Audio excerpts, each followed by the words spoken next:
9 crore and 20 lakh. KKR Mustafizur Rahman is yours. Indian premier লিগের আসন্ন আসরের নিলামে বড় ধামাকা দেখালেন বাংলাদেশের কাটার মাস্টার মুস্তাফিজুর রহমান। দীর্ঘ দর কষাকষির পর 9 কোটি 20 লাখ রুপিতে রেকর্ড মূল্যে এই বাঁহাতি পেসারকে দলে নিয়েছে কলকাতা নাইট রাইডার্স। আইপিএল এর নিলাম ইতিহাসে এটিই এখন পর্যন্ত কোনো বাংলাদেশি ক্রিকেটারের পাওয়া সর্বোচ্চ দাম। মঙ্গলবার আবুধাবিতে অনুষ্ঠিত নিলামে মুস্তাফিজকে নিয়ে লড়াইয়ের নামে তার সাবেক দল চেন্নাই সুপার কিংস ও কলকাতা নাইট রাইডার্স। 2 কোটি রুপি ভিত্তিমূল্যের এই পেসারকে পেতে দুই দলের স্নায়ুক্ষয়ী লড়াই শেষে শেষ হাসি হাসে শাহরুখ খানের কলকাতা। আইপিএল নিলামে এতদিন কোনো বাংলাদেশির সর্বোচ্চ দামের রেকর্ডটি ছিল মাশরাফি বিন মর্তুজার দখলে। 2009 সালে তাকে $6 লাখ কিনেছিল কেকেআর। 1.5 দশক পর সেই রেকর্ড ভেঙে বাংলাদেশি ক্রিকেটারদের ব্র্যান্ড ভ্যালুকে নতুন উচ্চতায় নিয়ে গেলেন মুস্তাফিজ।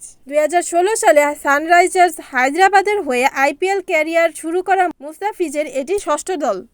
এর আগে তিনি Mumbai Indians, Rajasthan Royals, Delhi Capitals এবং চেন্নাই সুপার কিংসের হয়ে মাঠ মাতিয়েছেন।